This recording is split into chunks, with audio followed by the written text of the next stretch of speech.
बैठिए।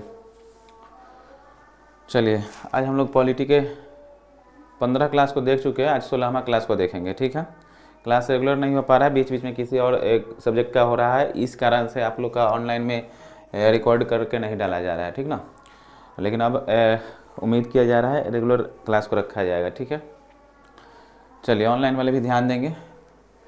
कहाँ तक हो चुका था? राज्य के नीति सत्यात्व तक ना। तो इससे पहले हम लोग भाग 3 देख चुके थे, मौलिक अधिकार पूरा देख चुके थे। मौलिक अधिकार के बाद हम बता चुके थे राज्य के नीति सत्यात्व, यानी भाग 4 को भी देख चुके थे। भाग 4 के कुछ महत्वपूर्ण अनुच्छेद को देखते हैं और समझते हैं। ठीक है, उसके बाद आगे बढ़ते हैं।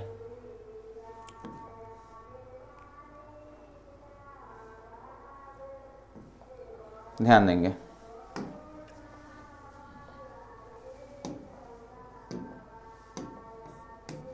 चलिए समझिएगा, इससे पहले हम राज्य के नीति सत्यात्व को देखे थे। राज्य के नीति सत्यात्व की चर्चा भारतीय संविधान के भाग कितना में किया गया था? बताइएगा।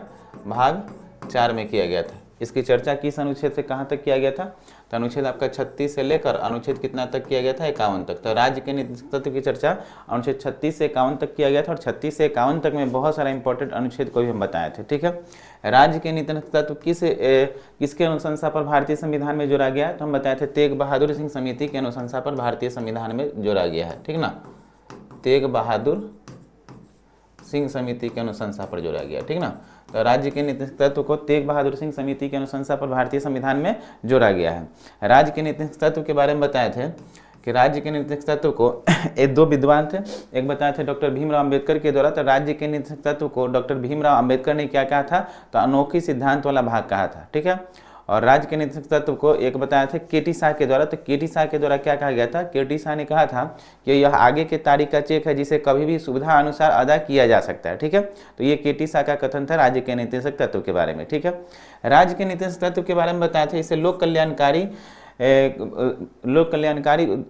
राज्य की स्थापना का उद्भव होता है। ठीक है ना, राज्य की स्थापना का उद्भव होता है। राज्य के नीति तत्व के बारे में और बताए थे कि राज्य के नीति तत्व से राजनीतिक, सामाजिक और लोकतांत्रिक गणराज्य की स्थापना होती है।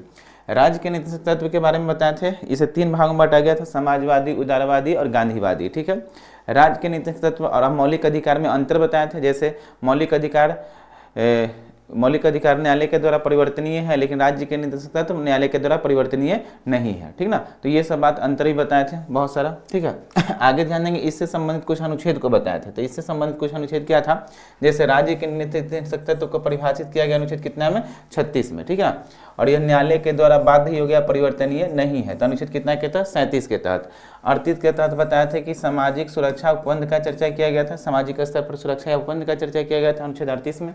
39 में हम बताए थे समान काम के लिए समान वेतन की चर्चा अनुच्छेद कितना में है? 39 में। ठीक है, समान काम के लिए समान वेतन की चर्चा अनुच्छेद 39 में। ठीक है, 39 का कब बताए थे? निःशुल्क विधि का चर्चा किया गया था। ठीक ना, उसके बाद 40 बताए थे, तो 40 में बताए थे ग्राम पंचायत के गठन की चर्चा अनुच्छेद कितना था? 40। तो ग्राम पंचायत के गठन की चर्चा अनुच्छेद 40 में किया गया था। अनुच्छेद 43 बताए थे, तो अनुच्छेद 43 में आपको बताए थे कुटीर उद्योग, लघु उद्योग या फिर सूक्ष्म उद्योग का बढ़ावा दिया गया था। अनुच्छेद 44 बताए थे एक समान सिविल संहिता का चर्चा किया गया अनुच्छेद कितना में? 44 में। आगे ध्यान देंगे, अनुच्छेद 45 में बताए थे प्राथमिक स्तर पर निःशुल्क शिक्षा का प्रावधान किया गया था 6 से 14 वर्ष से कम उम्र के बच्चों के लिए। ठीक है, अनुच्छेद 46 बताए थे, तो 46 में हम आपको बताए थे क्या कि अनुच्छेद 46 के तहत बताए थे अनुसूचित जाति जनजाति के शिक्षा, निःशुल्क शिक्षा और स्वास्थ्य का चर्चा किया गया था। ठीक ना, अनुच्छेद 48 देखेंगे तो 47, अनुच्छेद 47 में हम बताए थे आपको मादक पेय पदार्थ या नशीला पदार्थ पर क्या किया गया था? रोक लगाया गया था। ठीक है, आगे ध्यान देंगे, अनुच्छेद 48 में देखेंगे तो अनुच्छेद 48 में हम बताए थे कृषि और पशुपालन का चर्चा किया गया था। तो अनुच्छेद 48 में कृषि और पशुपालन का चर्चा किया गया था। ठीक, अनुच्छेद 49 में बताए थे राष्ट्रीय स्मारक और अभिवृद्धि का चर्चा किया गया था। अनुच्छेद 50 में बताए थे कार्यपालिका को न्यायपालिका से अलग रखा गया था। ठीक है, तो अनुच्छेद 50 में बताया था आपको कार्यपालिका को न्यायपालिका से अलग रखा गया था। ध्यान दीजिए, यहाँ आगे ध्यान देंगे।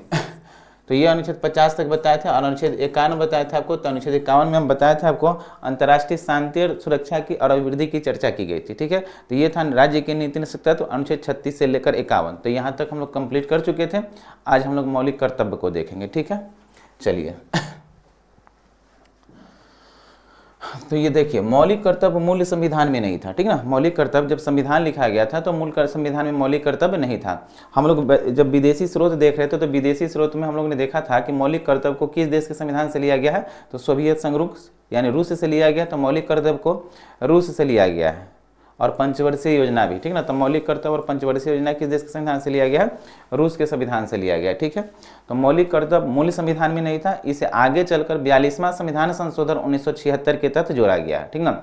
जब जोड़ा गया मौलिक कर्तव्य को, तब इसमें मौलिक कर्तव्य की संख्या कितना जोड़ी गई, 10 जोड़ी गई। लेकिन आगे चलकर 86वां संविधान संशोधन हुआ 86वां संविधान संशोधन हुआ 2002 में, और 86वां संविधान संशोधन 2002 के तहत 11वां मौलिक कर्तव्य जोड़ा गया। और वो कौन सा जोड़ा गया, तो 6 से 14 वर्ष से कम उम्र के बच्चे को निःशुल्क और अनिवार्य शिक्षा उपलब्ध कराना हर माता पिता का मौलिक कर्तव्य बनाया गया, ठीक है। तो ये 11 मौलिक कर्तव्य हुए। तभी वर्तमान समय में मौलिक कर्तव्य की संख्या कितना है, 11 है। तो मौलिक कर्तव्य को देखते हैं हम लोग आज, ठीक है। चलिए समझिएगा।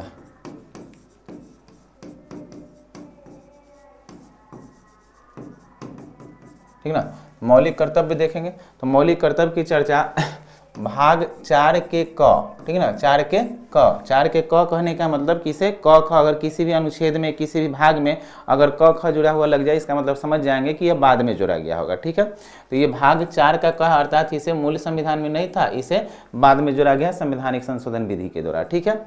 और इसकी चर्चा भारतीय संविधान के अनुच्छेद 51 के क में किया गया, ठीक ना। तो अनुच्छेद 51 के क में मौलिक कर्तव्य की चर्चा किया गया। मौलिक कर्तव्य जो है किस देश के संविधान से लिया गया, तो मौलिक कर्तव्य जो है रूस के देश, रूस सोवियत संघ रूस के से लिया गया। मौलिक कर्तव्य रूस से लिया गया, रूस के संविधान से लिया गया है, ठीक है। तो मौलिक कर्तव्य को रूस के संविधान से लिया गया है, इंपॉर्टेंट बात है, आगे ध्यान देंगे। मौलिक कर्तव्य को भारतीय संविधान में जोड़ा गया है, ठीक ना, बाद में जोड़ा गया। तो किस समिति के अनुशंसा पर जोड़ा गया, तो स्वर्ण सिंह समिति के अनुशंसा पर इसे जोड़ा गया, ठीक ना। तो इसे मौलिक कर्तव्य को इसे स्वर्ण सिंह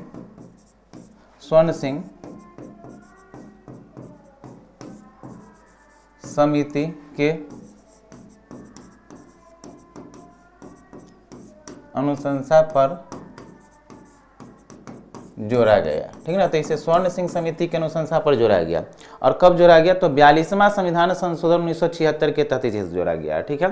तो मौलिक कर्तव्य को कैमा संविधान संशोधन, 42वां संविधान संशोधन 1976 के तहत इसे जोड़ा गया है, ठीक ना, इसे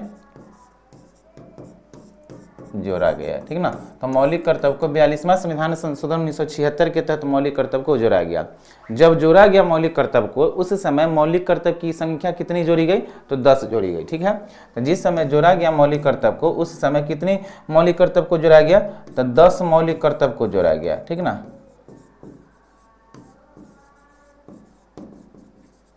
कर्तव्य जोड़ा गया, ठीक ना। तो जब मौलिक कर्तव्य जोड़ा गया था, उस समय मौलिक कर्तव्य की संख्या कितनी जोड़ी गई, 10 मौलिक कर्तव्य की संख्या जोड़ी गई। वर्तमान समय में मौलिक कर्तव्य की संख्या कितना है, तो वर्तमान समय में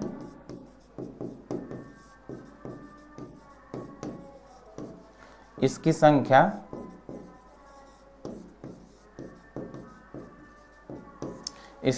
11 है। कितना है, 11 है, ठीक है। तो वर्तमान समय में इसकी मौलिक कर्तव्य की संख्या कितना है, 11 है। ध्यान देंगे, मूल संविधान में मौलिक कर्तव्य की संख्या कितना था, तो मूल संविधान में मौलिक कर्तव्य की संख्या 1 भी नहीं था, क्योंकि मौलिक कर्तव्य मूल संविधान में था ही नहीं। मौलिक कर्तव्य को जोड़ा गया है 42वां संविधान संशोधन के तहत, और जब जोड़ा गया तब इसकी संख्या 10 रखी गई थी। वर्तमान समय में मौलिक कर्तव्य की संख्या 11 है। 11वां मौलिक कर्तव्य क्या है, तो इसको देखेंगे। पहले यहाँ ध्यान देंगे, मौलिक कर्तव्य अनुच्छेद 4 के मौलिक कर्तव्य की भाग कितना है, भाग 4 के क में मौलिक कर्तव्य की चर्चा की गई है। अनुच्छेद कितना के तहत, 51 के क के तहत मौलिक कर्तव्य की चर्चा की गई है। मौलिक कर्तव्य जो है रूस के संविधान से लिया गया है, ठीक ना। और मौलिक कर्तव्य को स्वर्ण सिंह समिति के अनुशंसा पर जोड़ा गया। किस समिति के अनुशंसा पर, स्वर्ण सिंह समिति के अनुशंसा पर जोड़ा गया है। और हम बताए थे इससे पहले तेग बहादुर सिंह समिति के अनुशंसा पर कौन सा जोड़ा गया था संविधान में, तो राज्य के नीति निषेध तत्व को जोड़ा गया था, ठीक है। 42वां संविधान संशोधन हुआ 1976 में। 42वां संविधान संशोधन 1976 के तहत मौलिक कर्तव्य को जोड़ा गया 1976 में। जब जोड़ा गया तब मौलिक कर्तव्य की संख्या कितना को जोड़ा गया है, 10 मौलिक कर्तव्य की संख्या को जोड़ी गई, ठीक है। ये वर्तमान समय में मौलिक कर्तव्य की संख्या कितना है, तो वर्तमान समय में मौलिक कर्तव्य की संख्या 11 है। ठीक है, तो ये बात समझ गया। 42वां संविधान संशोधन के तहत संविधान में बहुत सारा चीज को जोड़ा गया था। इस कारण से 42वां संविधान संशोधन को मिनी संविधान कहा जाता है। ठीक ना, तो 42वां संविधान संशोधन को लघु संविधान या मिनी संविधान कहा जाता है। ठीक ना, क्योंकि इसके तहत बहुत सारा बदलाव संविधान में किया गया था। इस बात को समझ गया, आगे ध्यान देंगे। तो 42वां संविधान संशोधन को मिनी संविधान कहा जाता है। 42वां संविधान संशोधन के तहत ही प्रस्तावना में प्रथम बार संशोधन किया गया था, जो कि बताया पहले प्रस्तावना जब पढ़ाए थे। तो 42वां संविधान संशोधन के तहत ही प्रस्तावना में प्रथम बार संशोधन किया गया था, और अभी तक प्रस्तावना में एक बार ही संशोधन किया गया है। और जब संशोधन किया गया प्रस्तावना में प्रथम बार, तो क्या जोड़ा गया था, तो पंथ निरपेक्ष, अखंडता और समाजवाद, 3 शब्द को जोड़ा गया था 42वां संविधान संशोधन के तहत प्रस्तावना में। ठीक ना, और 42वां संविधान संशोधन के तहत ही मौलिक कर्तव्य को जोड़ा गया। क्लियर है, यहाँ तक समझ गया। अभी वर्तमान समय में मौलिक कर्तव्य की संख्या कितना है, 11 है। पहले जब जोड़ा गया तब कितना था, 10। तो 11वां मौलिक कर्तव्य बाद में जो जोड़ा गया, कौन सा जोड़ा गया, इसको समझेंगे हम लोग।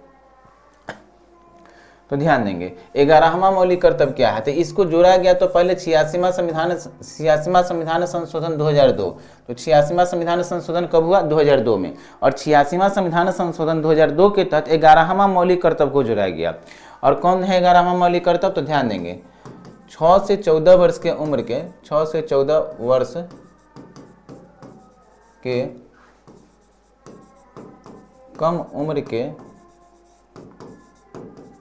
बच्चों को निःशुल्क और अनिवार्य शिक्षा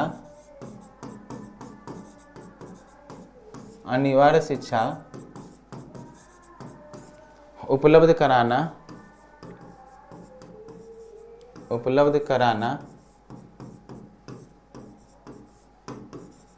हर माता पिता का मौलिक कर्तव्य बनाया गया है। ठीक ना, तो यही 11वां मौलिक कर्तव्य है। 11वां मौलिक कर्तव्य क्या है, तो 6 से 14 वर्ष के कम उम्र के बच्चे को निःशुल्क और अनिवार्य शिक्षा उपलब्ध कराना हर माता पिता का मौलिक कर्तव्य बनाया गया। ठीक है, तो ये है आपका 11वां मौलिक कर्तव्य। और जोड़ा गया कब, 86वां संविधान संशोधन 2002 के तहत 11वां मौलिक कर्तव्य को जोड़ा गया। और 11वां मौलिक कर्तव्य क्या है, 6 से 14 वर्ष से कम उम्र के बच्चे को निःशुल्क और अनिवार्य शिक्षा उपलब्ध कराना हर माता पिता का मौलिक कर्तव्य बनाया गया है। और इसे 1 अप्रैल 2010 ईस्वी से क्या किया गया, 1 अप्रैल 2010 ईस्वी से इसे मौलिक अधिकार के तहत अनुच्छेद 21 के क में जोड़ा गया। तो अनुच्छेद 21 के क के तहत भी देखेंगे मौलिक अधिकार भी बना दिया गया। 6 से 14 वर्ष से कम उम्र के बच्चों को निःशुल्क और अनिवार्य शिक्षा उपलब्ध कराना हर माता पिता का मौलिक अधिकार भी बनाया गया 1 अप्रैल 2010 से। क्लियर है, तो ये था आपका मौलिक कर्तव्य, समझ चुके होंगे। 10 मौलिक कर्तव्य क्या क्या है, इसको भी हम लोग देख लेते हैं। लिखने में थोड़ा टाइम लगेगा, तो इसीलिए हम लोग इसको थोड़ा देख लेते हैं अलग से। ठीक ना,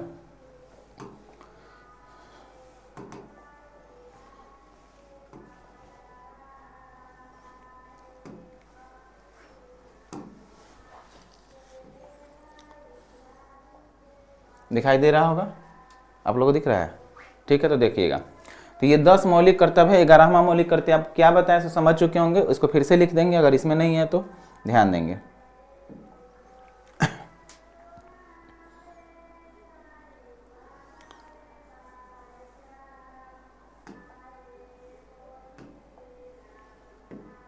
ध्यान देंगे, तो प्रत्येक नागरिक का यह पहला मौलिक कर्तव्य, ध्यान देंगे। तो पहला मौलिक कर्तव्य क्या है कि प्रत्येक नागरिक का यह मौलिक कर्तव्य होगा कि संविधान का पालन करे, संविधान में जो नियम है यानी संविधान के नियमों का पालन करे, तथा उसके आदर्शों को, संस्थाओं को, राष्ट्रगान, राष्ट्रध्वज या जो भी आधार है उसका सम्मान करे। ठीक ना, तो संविधान के नियमों का पालन करे, संविधान में जो आदर्श है, राष्ट्रीय चिन्ह है, राष्ट्रीय प्रतीक चिन्ह है, उसका क्या करे, पालन करे, उसके नियमों का पालन करे। ठीक है, तो भारतीय नागरिकों का पहला मौलिक कर्तव्य क्या होगा कि संविधान के नियमों का पालन करे। ठीक ना, और उसके आदर्श, जैसे संस्था हो गया, आदर्श हो गया, संस्था हो गया, राष्ट्रध्वज हो गया, राष्ट्रज्ञान हो गया, यानी प्रतीक चिन्ह का भी सम्मान करना है। भारत के प्रत्येक नागरिक का पहला मौलिक कर्तव्य होगा। क्लियर है। दूसरा मौलिक कर्तव्य क्या है, स्वतंत्रता के लिए, ठीक ना, स्वतंत्रता के लिए हमारे राष्ट्रीय आंदोलन को प्रेरित करने वाले उच्च आदर्शों को हृदय में संयोज्य रखे और उनका पालन करे या उनका सम्मान करे। ये स्वतंत्रता के लिए जो भी आंदोलनकारी थे जो शहीद हो गए, उनका क्या करना है, उनके हृदय में उनके आदर्शों को, उच्च आदर्शों को सहयोग कर रखना और उनका आदर्शों को मानना है, ठीक ना। जैसे महात्मा गांधी हुए, पंडित जवाहरलाल नेहरू हुए, ठीक ना, तो ये स्वतंत्रता आंदोलन में भाग लिए थे, इनको आदर्शों का पालन करना है, ठीक ना। तीसरा मौलिक कर्तव्य क्या होगा, तो तीसरा मौलिक कर्तव्य है भारत की संप्रभुता, एकता और अखंडता की रक्षा करें। तो भारत की संप्रभुता, एकता और अखंडता की रक्षा करना भारतीय नागरिकों का तीसरा मौलिक कर्तव्य होगा। क्लियर है। चौथा मौलिक कर्तव्य देखेंगे तो देश की रक्षा करना, देश की रक्षा करना और जरूरत पड़े पर हमेशा खड़े रहना, ठीक है। देश की रक्षा करना चौथा मौलिक कर्तव्य होगा। पांचवा मौलिक कर्तव्य क्या कि भारत के सभी लोगों में समरसता और समान मातृत्व की भावना का निर्माण करें, ठीक ना। तो भारत के प्रत्येक नागरिकों में, भारत के सभी लोगों में समरसता और समान मातृत्व की भावना को निर्माण करना, यह भारतीय नागरिकों का क्या मौलिक कर्तव्य होगा, पांचवा मौलिक कर्तव्य होगा। क्लियर है। छठा ध्यान देंगे, हमारी सामाजिक संस्कृति की गौरवशाली परंपरा का महत्व समझे और उसका परीक्षण करे, ठीक ना। तो हमारी जो भी सामाजिक सांस्कृतिक और गौरवशाली परंपरा है उसका महत्व समझे और उसका परीक्षण करे, ध्यान देंगे। ये छठा मौलिक कर्तव्य है।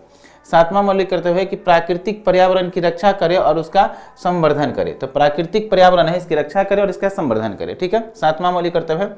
आठवां मौलिक कर्तव्य क्या कि सामाजिक वैज्ञानिक दृष्टिकोण और ज्ञान अर्जन की भावना का विकास करे, ठीक ना। तो वैज्ञानिक दृष्टिकोण और ज्ञान अर्जन की भावना का क्या करे, विकास करे। ये क्या मौलिक कर्तव्य होगा, आठवां मौलिक कर्तव्य होगा भारत के प्रत्येक नागरिकों का।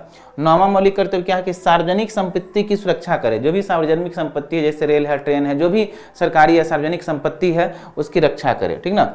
आगे ध्यान देंगे, 10वां मौलिक कर्तव्य क्या है कि व्यक्तिगत एवं सामूहिक गतिविधियों से सभी क्षेत्रों में उत्कर्ष की ओर बढ़ाने का सतत प्रयास करे, ठीक ना। सतत क्या करे, प्रयास करे। तो ये 10 मौलिक कर्तव्य था जो कि 42वां संविधान संशोधन के तहत जोड़ा गया, ठीक ना।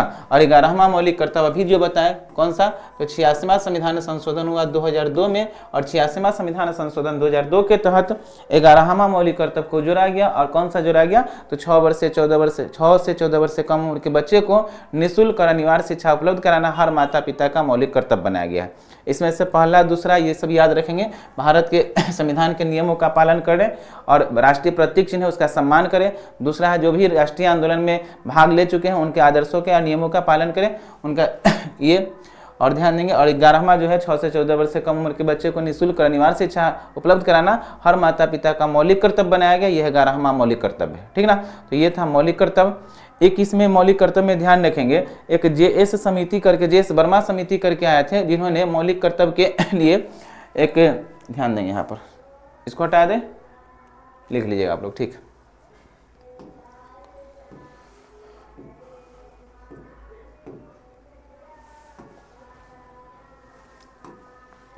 आगे ध्यान देंगे 1999 ईस्वी में, ध्यान देंगे 1999 ईस्वी में एक समिति का गठन किया गया था, जेएस वर्मा समिति, ठीक ना। जेएस वर्मा समिति का गठन किया गया, इसलिए तो मौलिक अधिकार को और लोकप्रिय बनाने के लिए, सॉरी मौलिक कर्तव्य को और लोकप्रिय बनाने के लिए, ठीक ना। कहाँ ध्यान है, पढ़ाई पर ध्यान दीजिए, ठीक ना। तो 1999 में जेएस वर्मा समिति का गठन किया गया, किस लिए, तो मौलिक कर्तव्य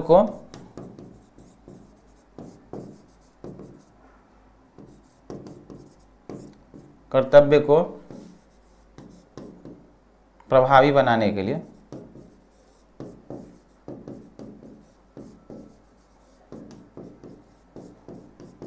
ठीक है।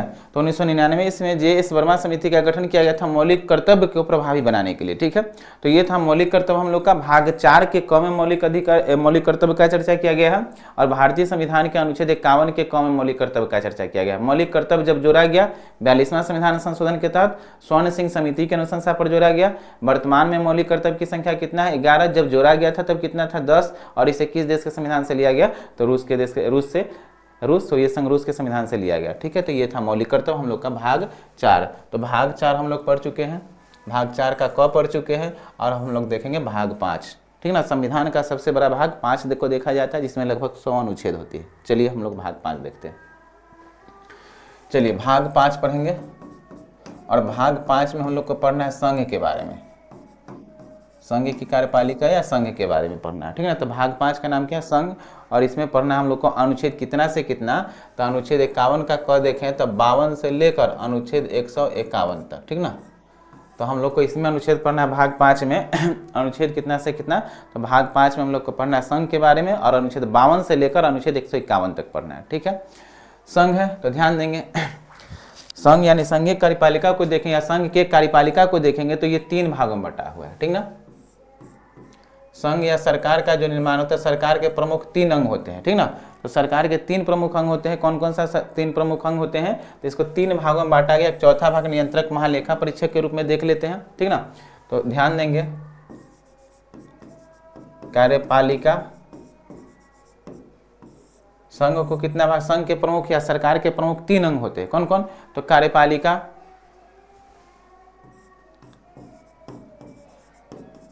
विधायिका, ठीक है,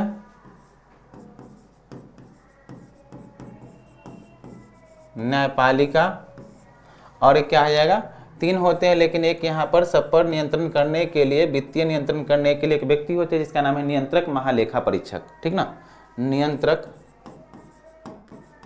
नियंत्रण महालेखा परीक्षक, ठीक ना। तो नियंत्रक महालेखा परीक्षक ध्यान देंगे। तो संघ को कितना भाग में, संघ के कितने अंग होंगे, 3 अंग होंगे, कार्यपालिका, विधायिका और न्यायपालिका, ठीक ना। 3 भागों में बांटा जाएगा। एक नियंत्रक महालेखा परीक्षक तक यहाँ पर देख लेंगे, क्योंकि यहाँ पर होगा ना अनुच्छेद 151 तक आ जाएंगे, ठीक ना। तो ये पूरा अनुच्छेद 52 से लेकर अनुच्छेद 151 जो देखेंगे, तो हम इतना तक में ही 52 से लेकर 151 तक के अनुच्छेद को देखेंगे, ठीक है। तो ध्यान दें, कार्यपालिका की चर्चा जो होगा तो अनुच्छेद 52 से लेकर अनुच्छेद कितना तक, तो अनुच्छेद 78 तक चर्चा होगा कार्यपालिका का। 52 से लेकर कितना तक, अनुच्छेद 78 तक जो चर्चा होगा क्या चीज का, कार्यपालिका का। क्लियर है। अनुच्छेद 79 से लेके, ठीक है ना, अनुच्छेद 123 तक चर्चा होगा क्या चीज का, विधायिका का, ठीक है। तो अनुच्छेद 79 से लेकर के कितना तक, अनुच्छेद 123 तक चर्चा होगा आपका विधायिका का, ठीक है। आगे ध्यान देंगे, यहाँ ध्यान दीजिए, अनुच्छेद 124 से लेकर अनुच्छेद 147 तक चर्चा होगा क्या चीज़ का, न्यायपालिका का, जिसमें सर्वोच्च न्यायालय वगैरह के पढ़ेंगे, विधायिका में संसद वगैरह के बारे में पढ़ेंगे, संसद में राज्यसभा लोकसभा के बारे में पढ़ेंगे, कार्यपालिका में हम लोग राष्ट्रपति प्रधानमंत्री के बारे में पढ़ेंगे, ठीक है ना। और ये नियंत्रक महालेखा परीक्षक है, तो इसकी चर्चा जो होगा अनुच्छेद 148 से लेकर अनुच्छेद 151 तक। तो देखें क्या, अनुच्छेद 52 से लेकर अनुच्छेद 51, तो ध्यान देंगे इसे हम 4 भागों में बांटे, लेकिन संघ के कितने अंग होंगे, 3 अंग होंगे, कार्यपालिका, विधायिका और न्यायपालिका, ठीक है ना। 4 भागों में बांटा गया, ठीक है ना। तो ध्यान देंगे कितना से कितना तक कार्यपालिका की चर्चा होगा, तो अनुच्छेद 52 से लेकर अनुच्छेद 78 तक कार्यपालिका की चर्चा की जाएगी। अनुच्छेद 79 से लेकर अनुच्छेद 123 तक विधायिका की चर्चा की जाएगी, और विधायिका में हम लोग संसद वगैरह के बारे में पढ़ेंगे। अनुच्छेद 124 से लेकर 147 तक न्यायपालिका की चर्चा की जाएगी, और अनुच्छेद 148 से लेकर 151 तक में नियंत्रक महालेखा परीक्षक की चर्चा की जाएगी, ठीक ना। तो ये था। अब ध्यान देंगे हम लोग कार्यपालिका के अंतर्गत किसको किसको पढ़ेंगे, तो कार्यपालिका के अंतर्गत राष्ट्रपति के बारे में हम लोग पढ़ेंगे, ठीक है ना। कार्यपालिका के अंतर्गत किसके बारे में पढ़ेंगे, राष्ट्रपति के बारे में पढ़ेंगे, इसके बाद उपराष्ट्रपति के बारे में पढ़ेंगे, ठीक है, उपराष्ट्रपति के बारे में पढ़ेंगे, मंत्री परिषद के बारे में पढ़ेंगे, मंत्री परिषद के बारे में पढ़ेंगे, उसके बाद प्रधानमंत्री के बारे में पढ़ेंगे,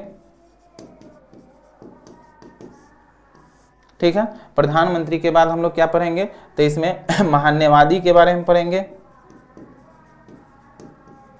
तो इतना चीज को हम लोग पढ़ेंगे कार्यपालिका के अंतर्गत, ठीक है। जैसे हम लोग राष्ट्रपति के बारे में पढ़ेंगे तो अनुच्छेद 52 में राष्ट्रपति के बारे में पढ़ेंगे, अनुच्छेद 63 में उपराष्ट्रपति के बारे में पढ़ेंगे, मंत्री परिषद है तो अनुच्छेद 74 में मंत्री परिषद के बारे में पढ़ेंगे, प्रधानमंत्री है तो अनुच्छेद 75 में प्रधानमंत्री के बारे में पढ़ेंगे, और यहाँ पर महान्यवादी है तो अनुच्छेद 76 में महान्यवादी के बारे में पढ़ेंगे। क्लियर है। तो कार्यपालिका के अंतर्गत हम लोग इतना चीज को देखेंगे, और एक एक चीज को हम लोग अच्छा से डिटेल से देखेंगे, ताकि किसी भी एग्जाम में इससे संबंधित कोई भी क्वेश्चन आए तो कोई क्वेश्चन छूटे नहीं, ठीक है। तो ध्यान देंगे हम लोग कार्यपालिका के अंतर्गत क्या क्या पढ़ने वाले हैं, तो राष्ट्रपति के बारे में पढ़ने वाले हैं, अनुच्छेद 52 में राष्ट्रपति की चर्चा की जाएगी, उपराष्ट्रपति के बारे में तो 63 में की जाएगी, मंत्री परिषद 74 है, प्रधानमंत्री 75 और महान्यवादी 76 है, ठीक है ना। तो ये आगे देखेंगे। 77 78 क्या होगा, तो हम लोग देखेंगे 77 के तहत अंतर्राष्ट्रीय संधि या समझौता राष्ट्रपति के नाम से की जाएगी, और 78 में क्या होगा ना कि 78 में राष्ट्रपति शासन संबंधी कोई भी सलाह प्राप्त करेंगे तो किनसे प्राप्त करेंगे, प्रधानमंत्री से। ये सब हम लोग आगे देखेंगे। विधायिका में हम लोग देखेंगे तो विधायिका में संसद के बारे में पढ़ेंगे, अनुच्छेद 79 में ठीक ना। लोकसभा, राज्यसभा और विधायी शक्ति जो राष्ट्रपति के पास होगा, विधायी संबंधी अधिकार की शक्ति होगा, ये सब विधायिका में हम लोग देखेंगे। न्यायपालिका में हम लोग देखेंगे सर्वोच्च न्यायालय के बारे में, ठीक ना। सर्वोच्च न्यायालय के बारे में अनुच्छेद 124 से लेकर 147 तक में सर्वोच्च न्यायालय से संबंधित पुराण अनुच्छेद वगैरह को देखेंगे। और नियंत्रक महालेखा परीक्षक में अनुच्छेद 148 से 151 तक में देखेंगे। क्लियर है। तो हम लोग कार्यपालिका के अंतर्गत राष्ट्रपति को पढ़ना शुरू करते हैं, ठीक है। तो कार्यपालिका के अंतर्गत राष्ट्रपति को पढ़ना शुरू करेंगे। राष्ट्रपति पॉलिटी का एक बहुत इंपॉर्टेंट चैप्टर है, जिसमें से बहुत सारे क्वेश्चन हर एग्जाम में पूछे जाते हैं, ठीक ना। तो हम लोग राष्ट्रपति को बहुत डिटेल से और बहुत अच्छा से पढ़ेंगे, ठीक है। चलिए समझिए। अब ध्यान देंगे, राष्ट्रपति के बारे में पढ़ेंगे हम लोग।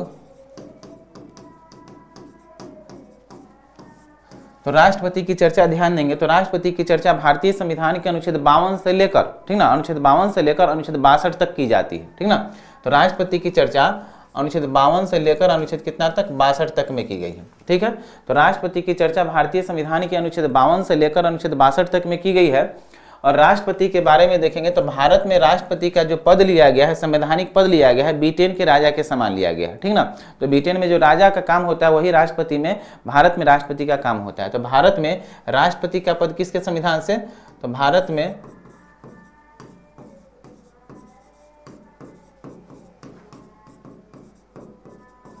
राष्ट्रपति का पद किसके संविधान से, ब्रिटेन के संविधान से लिया गया है, ठीक ना। तो भारत में राष्ट्रपति का पद जो लिया गया है ब्रिटेन के संविधान से लिया गया है। अब ध्यान देंगे, ब्रिटेन के संविधान से लिया गया। भारत में संसदीय शासन प्रणाली है, तो संसदीय शासन प्रणाली वाले देश में एक राष्ट्रपति भी होंगे और एक प्रधानमंत्री भी होंगे, लेकिन राष्ट्रपति नाम मात्र के होंगे और प्रधानमंत्री देश के सर्वोच्च प्रधान होंगे। क्लियर है। तो लेकिन यहाँ पर ध्यान देंगे, राष्ट्रपति का पद ब्रिटेन के संविधान से लिया गया है। क्लियर है। अब ध्यान देंगे, भारत में संसदीय शासन प्रणाली है या अध्यक्षीय शासन प्रणाली है, तो संसदीय शासन प्रणाली, और संसदीय शासन प्रणाली भी ब्रिटेन के संविधान से लिया गया है। अतः ब्रिटेन के संविधान से लिया गया संसदीय शासन प्रणाली, तो राष्ट्रपति का पद नाम मात्र का होगा, सर्वोच्च प्रधान इसमें कौन होंगे, प्रधानमंत्री होगा। क्लियर है। इस बात को हम लोग आगे देखेंगे। तो राष्ट्रपति का पद ब्रिटेन के संविधान से लिया गया है और भारत में राष्ट्रपति का पद वरीयता के क्रम के अनुसार प्रथम पद कहलाता है, ठीक ना। तो वरीयता के क्रम से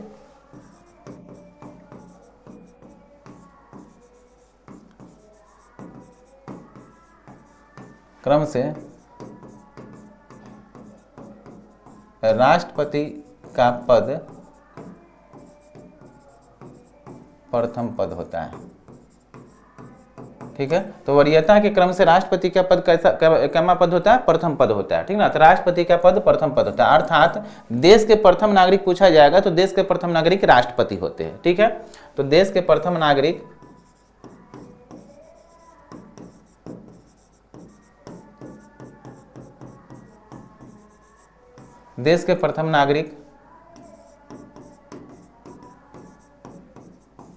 राष्ट्रपति होते हैं, ठीक ना। तो देश के प्रथम नागरिक राष्ट्रपति। अगर दूसरा वरीयता के क्रम से पूछा जाएगा तो उपराष्ट्रपति, ठीक ना।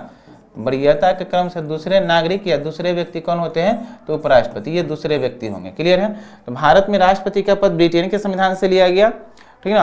और भारत में राष्ट्रपति का पद ब्रिटेन के संविधान से लिया गया और वरीयता के क्रम के अनुसार राष्ट्रपति का पद प्रथम पद कहलाता है, अर्थात देश के प्रथम नागरिक राष्ट्रपति और देश के दूसरे नागरिक उपराष्ट्रपति होते हैं, ठीक ना। राष्ट्रपति जो होते हैं संघीय कार्यपालिका के प्रधान होते हैं या अध्यक्ष होते हैं, ठीक ना। तो संघीय कार्यपालिका के प्रधान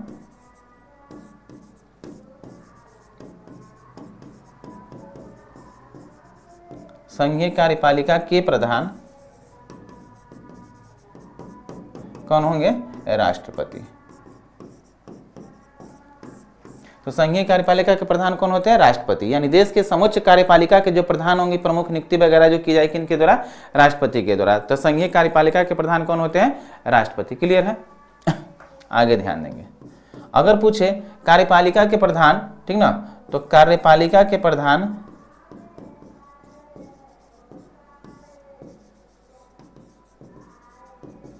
प्रधानमंत्री होते हैं।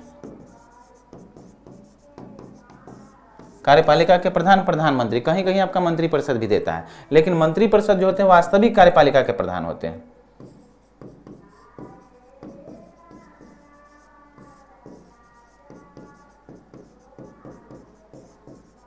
वास्तविक कार्यपालिका के प्रधान मंत्रिपरिषद होते हैं।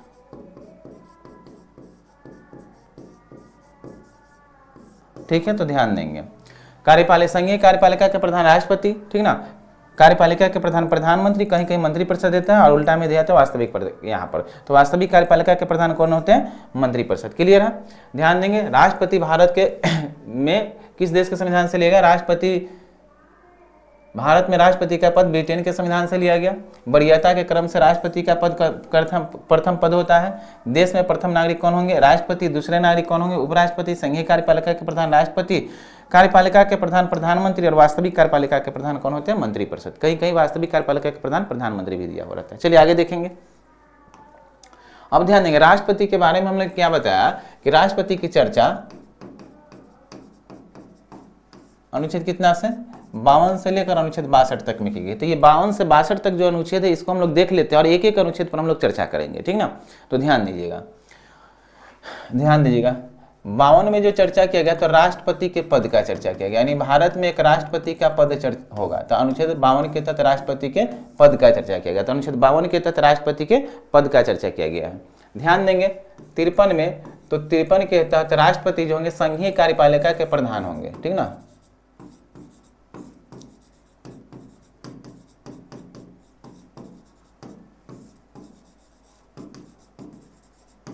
संघीय कार्यपालिका के प्रधान होंगे अनुच्छेद कितना के तहत? 53 के तहत राष्ट्रपति संघीय कार्यपालिका के प्रधान होंगे। अनुच्छेद 54 में देखेंगे तो 54 में ध्यान देंगे, राष्ट्रपति के निर्वाचन प्रक्रिया या चुनाव प्रक्रिया का चर्चा किया गया है। तो अनुच्छेद 54 के तहत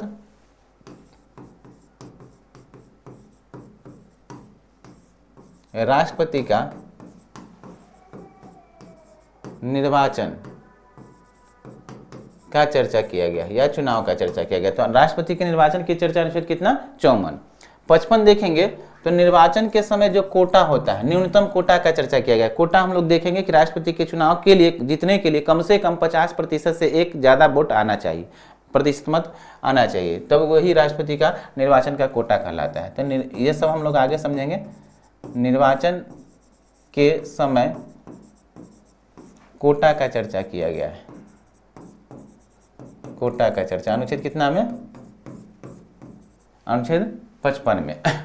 अनुच्छेद 56 देखेंगे तो 56 में राष्ट्रपति के कार्यकाल का चर्चा किया गया कि राष्ट्रपति का कार्यकाल कितना दिनों का होगा, ठीक ना। तो 56 में राष्ट्रपति के कार्यकाल, राष्ट्रपति का कार्यकाल का चर्चा किया गया अनुच्छेद कितना के तहत? 56 के तहत। 57 के तहत राष्ट्रपति के पद अगर खाली हो जाएगा तो दोबारा राष्ट्रपति पद पर आ सकते हैं चुनाव विधि के द्वारा, ठीक ना। तो राष्ट्रपति के पद को राष्ट्रपति का दोबारा निर्वाचन का चर्चा है, ठीक ना। अनुच्छेद कितना के तहत? 57 के तहत। अनुच्छेद 58 में देखेंगे तो राष्ट्रपति बनने के लिए जो योग्यता होती है इसकी चर्चा कितना में किया गया? अनुच्छेद 58 में। तो राष्ट्रपति बनने के लिए राष्ट्रपति की योग्यता, क्या योग्यता होगी, इसकी चर्चा अनुच्छेद कितना में? 58 में। क्लियर है? अनुच्छेद 59 देखेंगे तो दशा और स्थिति के, राष्ट्रपति बनने के लिए क्या दशा और शर्त होना चाहिए, ठीक ना। तो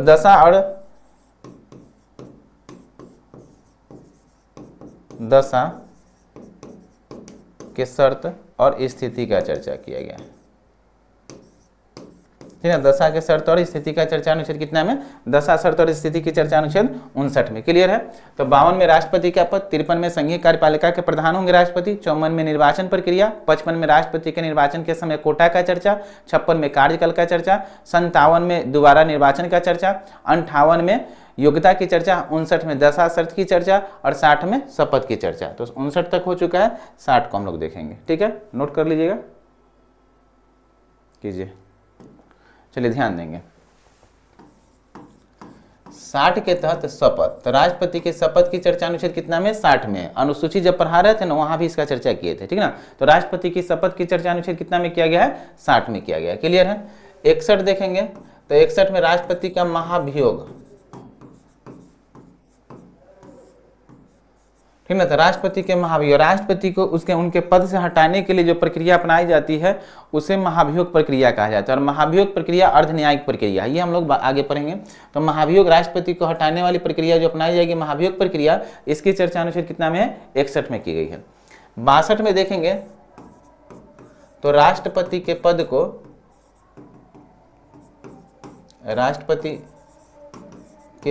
को 6 महीना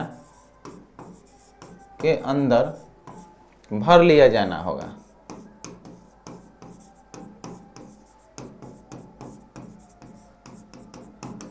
इसकी चर्चा अनुच्छेद कितना में 62 में है। तो राष्ट्रपति के पद को 6 महीना के अंदर भर लिया जाना होगा, इसकी चर्चा भारतीय संविधान के अनुच्छेद कितना में किया गया है? 62 में किया गया। क्लियर है? चलिए समझिए एक बार फिर से।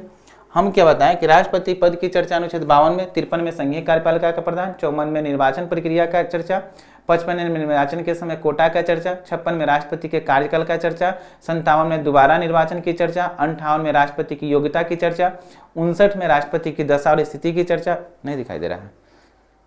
ठीक है, देखिए बोल रहे हैं ना, ध्यान से सुनिए ना। तो 59 के तहत क्या चीज का चर्चा किया गया?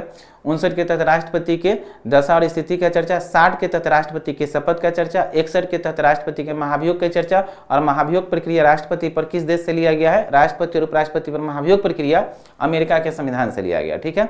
और 62 में अगर राष्ट्रपति का पद खाली हो गया तो वैसी स्थिति में राष्ट्रपति के चुनाव कितना दिन के अंदर? 6 महीना के अंदर राष्ट्रपति के पद के लिए चुनाव करा लिया जाना होगा। ठीक है। राष्ट्रपति का पद कभी खाली नहीं होता, क्योंकि राष्ट्रपति का पद संवैधानिक प्रथम पद कहलाता है। अतः जैसे ही राष्ट्रपति के पद खाली होगा या राष्ट्रपति की आकस्मिक मृत्यु होती है या राष्ट्रपति त्याग पत्र दे देते हैं, वैसी स्थिति में जो उपराष्ट्रपति होंगे वो राष्ट्रपति के पद को संभाल लेते हैं। ठीक ना। अतः राष्ट्रपति का पद प्रथम पद कहलाता है। अतः राष्ट्रपति का पद कभी खाली नहीं होता है, लेकिन खाली होगा तब उपराष्ट्रपति के पद को संभाल लिया जाएगा उपराष्ट्रपति के द्वारा। और 6 महीना के अंदर अनुच्छेद 62 के तहत 6 महीना के अंदर राष्ट्रपति पद के लिए चुनाव करा ली जानी होगी। क्लियर है? तो ये था राष्ट्रपति से संबंधित अनुच्छेद। अब हम लोग एक एक अनुच्छेद पर चर्चा करेंगे और इसके बारे में पूरा अच्छी तरह से समझेंगे राष्ट्रपति के बारे में। ठीक है। तो यहाँ तक समझ गए? रहने दे। ठीक है। तो अगला क्लास हम लोग राष्ट्रपति के बारे में कल से देखते हैं। ठीक है। इतना तक समझ लीजिए आज, कल हम लोग देखते हैं। जो भी फाउंडेशन बैच है ना, फाउंडेशन बैच आप लोग का खुल चुका है। आपका सुबह में 8 से 10 बजे तक फाउंडेशन बैच चल रहा है ऑफलाइन में। ठीक ना। 8 से 10 AM में, 8 से 10। ठीक ना। जिसमें अभी क्लास शुरू हो चुका है, मैथ का हो चुका है। ठीक ना। GK हो चुका है और रीजनिंग भी हो चुका है। ठीक ना। तो ये 3 सब्जेक्ट आपका शुरू हो चुका है। आप लोग ध्यान देंगे। 8 से 10 में क्लास हो चुका है ऑफलाइन में। ठीक है। तो जो भी ऑफलाइन क्लास करना चाह रहे हैं आप लोग ज्वाइन कर लेंगे। ठीक है। रहने दीजिए इसको इतना ही, आगे कल हम लोग देखते हैं।